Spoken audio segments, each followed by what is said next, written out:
ৰঙিয়া বালিহত্ৰ সৰুলাচী মনসা মন্দিৰ প্ৰাংগণত যোৱা 19 মাৰ্চৰ পৰা 23 মাৰ্চলৈ 5 দিনীয়া বনধ কাৰ্যসূচীৰে অনুষ্ঠিত হৈছে। ইয়াত বিশ্ব শান্তি আৰু প্ৰাকৃতিকতাৰ মংগলাৰ্থে 24তম বাৰ্ষিক শতচণ্ডী যজ্ঞ মহোৎসৱ। মোৰ লগত উপস্থিত আছে সমিতিৰ কিছু বিষয়ববীয়া, তেওঁলোকৰ ওচৰলৈ যাম, তেওঁলোকৰ পৰা কিছু কথা জানিব চেষ্টা কৰিম। হয়, নমস্কাৰ। আমাৰ এই 24তম যজ্ঞৰ আজি শেষৰ দিনত আজি আমাৰ পূৰ্ণাহুতি এতিয়া চলি আছে। সমূহ ভক্তৰ প্ৰাণ ৰাইজে আহি উপস্থিত হৈ আপোনালোকে কেমেৰাই ঢুকি পালে জানিব ইয়াত কিমান মানুহ হৈছে। সকলোৱে উপবাসে থাকি আজি আমাৰ ইয়াত পূৰ্ণাহুতি কৰি আছে। লাইনকৈ আমি ব্যৱস্থা কৰি দিছোঁ। ইয়াৰ পিছত পূৰ্ণাহুতিৰ পিছত আমাৰ ভোগ চলিয়ে থাকিব। সকলোৱে ভোগ খাব সদায় ভক্তপ্ৰাণ ৰাইজে। গধূলিলৈ থিয় নাম আছে আৰু সাংস্কৃতিক সন্ধিয়া আছে। ইয়াত মেট্ৰিক্স আহিব আৰু এনেধৰণে আমাৰ এই 5 দিনীয়া বিস্তৃত কাৰ্যসূচীত সকলো ভক্তই আহি আমাক যি আমাৰ মন আনন্দিত কৰি তুলিছে আৰু বাৰাণসীৰ পৰা অহা পুৰোহিত মণ্ডলীয়ে বেদধ্বনিৰে আমাৰ এই অঞ্চলৰ লগতে অসমবাসীৰ সকলো দেশবাসীৰ বাবে এটা পবিত্ৰ বাতাবৰণৰ সৃষ্টি কৰিছে। সঁচাকৈ আমাৰ এইকেইটা দিনত আমাৰ যে কষ্ট হয় এইবিলাক আমাৰ মনত নাহে, কাৰণ কি এইটো একমাত্ৰ প্ৰভু ভগৱন্তৰ বাবে যিটো কৰা হয়। সকলোৱে স্বেচ্ছাই দেহে কেহে লাগি আপোনালোকে নিউজৰ আমি নিমন্ত্ৰণ দিয়া নাই, কিন্তু আপোনালোকে স্বেচ্ছাই আহি যি সুন্দৰভাৱে ছ'চিয়েল মিডিয়াত প্ৰচাৰ কৰিছে, সঁচাকৈ আমি আনন্দিত হৈছোঁ। মই অনুৰোধ কৰিছোঁ আপোনালোকে অলপ আগবাঢ়ি গৈ পূৰ্ণাহুতিৰ অকণমান দৃশ্য ৰাইজক চোৱাৰ বাবে চেষ্টা কৰিব বুলি।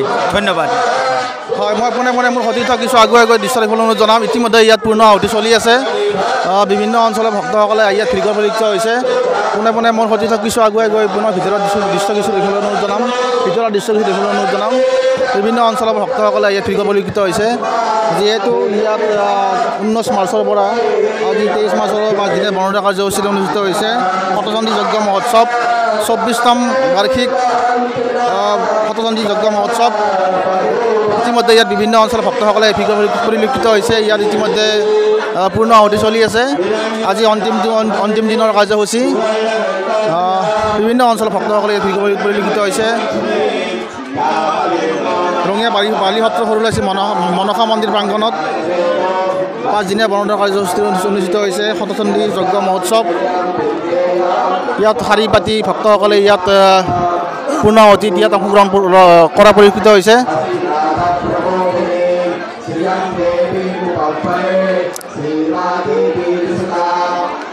পুনৰ কিছু আগুৱাই গৈ মোৰ সতীৰ্থক দৃশ্য দেখিবলৈ অনুৰোধ জনাম।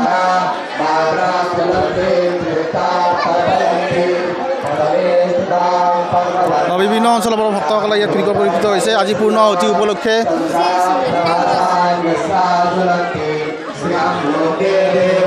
বিভিন্ন অঞ্চলৰ ভক্তসকলে ভিৰ পৰিলক্ষিত হৈছে। আজি পূৰ্ণাহুতি উপলক্ষে আজি অন্তিমটো দিন শতচণ্ডী যজ্ঞ মহোৎসৱৰ আজি অন্তিমটো দিন। আজি 24তম বাৰ্ষিক শতচণ্ডী যজ্ঞ মহোৎসৱ। এগৰাকী আইতা উপস্থিত আছে, তেওঁৰ পৰা কিছু ভক্তৰ ভিৰ হয়। প্ৰত্যেক বছৰে হয়। বছৰকলৈ আৰু বোলে হেৰি হ'ব, ৰূপালী জয়ন্তী হ'ব। বছৰকলৈ আৰু ভাল হ'ব। এতিয়াও ডাঙৰে আৰু মোৰ ঘৰ কেন্দুকোনা বামুণ গাঁও।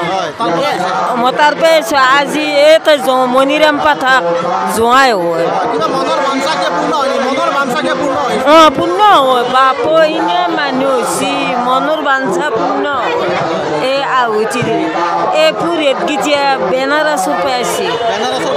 বেনাৰসৰ পৰা আহি সেন্দে আজি এই 7 দিনে এনেকৈ আটা বাঢ়ি আছে, পুজি বহি আছে। বেনাৰসৰ পৰা আছে, বছৰেও আহে একে বেনাৰসৰ পৰা। হয়, ৰঙিয়াৰ পৰা মই হেমেন কলিতা, মাই নিউজ।